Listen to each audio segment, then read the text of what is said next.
Hi there, everyone. So, something we thought we would do on what was supposed to be the first full day of the men's NCAA's swimming and diving championships. As much as we continue to be frustrated and deal with the situation that we're in, having not been able to perform at the end of the season meet, so to speak, we wanted to really just use this as a day of celebration to talk about from an LSU swimming and diving standpoint a performance that was historic for our program. We had our first men's swimming SEC champion for the first time in about 15 years, and that's it's a big deal for us as a program as we continue to work our way through the SEC and the NCAA.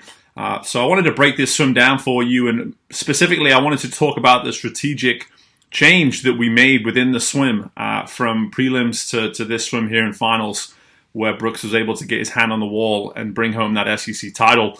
So I'll leave that detail, so to speak, that we really worked on from morning to night to later on in the swim. But just to begin with, this was a moment that Brooks dealt with extremely well, in the sense that he was so efficient through the early part of the race.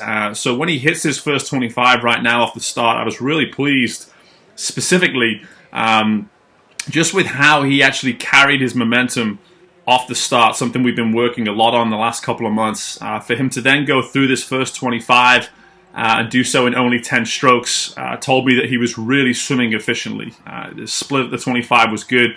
This is the area of his race, being only a freshman, that we knew he was probably going to suffer that immediate acceleration on that second 75. He's still just a little off in terms of that explosiveness that some of these older guys have. So we understood at that point that there was very much an opportunity for him to work his way back into the race on the third 25, as you start to see here. But this was the moment that we really analyzed from his prelim swim to finals. And what I actually spoke to Brooks about was just the details that are required in this moment, because the tendency for every single swimmer obviously is last turn, get in, get out, get back up on the surface, let's get home, let's swim, let's try to get my hand on the wall.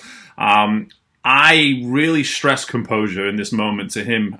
When I watched his prelim swim, I said, listen, we've been working a lot on our flip turns of late, and specifically Coach Lyle Robelo, that works alongside me within our group at LSU, he has really broken down the elements of the turn in a way where our kids can start to understand that composure is probably going to be your greatest attribute in these moments, because if we actually just remain composed and use the physics of the flip turn, then we're going to maintain all the momentum that we want to when things start to tighten up in the race.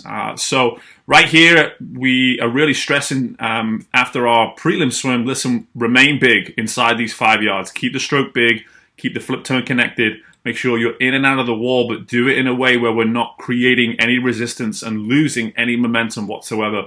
So you'll see here, as we speed it back up, he does a great job of connecting through the flip turn, getting in and out and coming back up. And by this point, the ground that he was behind, he's now caught up and he's head-to-head leading the race at this point. But just to go back and reiterate what I was talking about there in terms of the physics and the composure that was required in this moment, is a big stroke right here as he's entering the wall.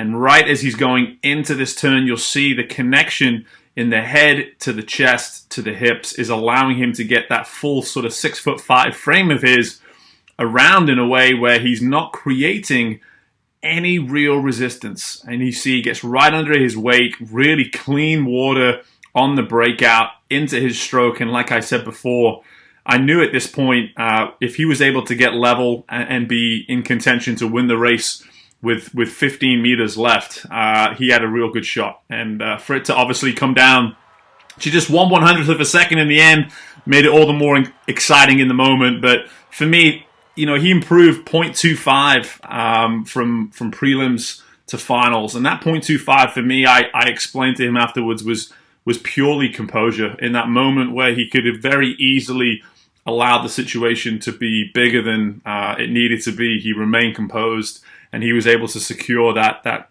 SEC title for LSU swimming and diving, the first, like I said, in about 15 years. So I just wanted to give you guys some insight into our summer of the season, so to speak, on the men's side, and hopefully that can at least start what would have been our first day at NCAA's with more of a positive mindset on this Thursday. So I hope you guys enjoyed.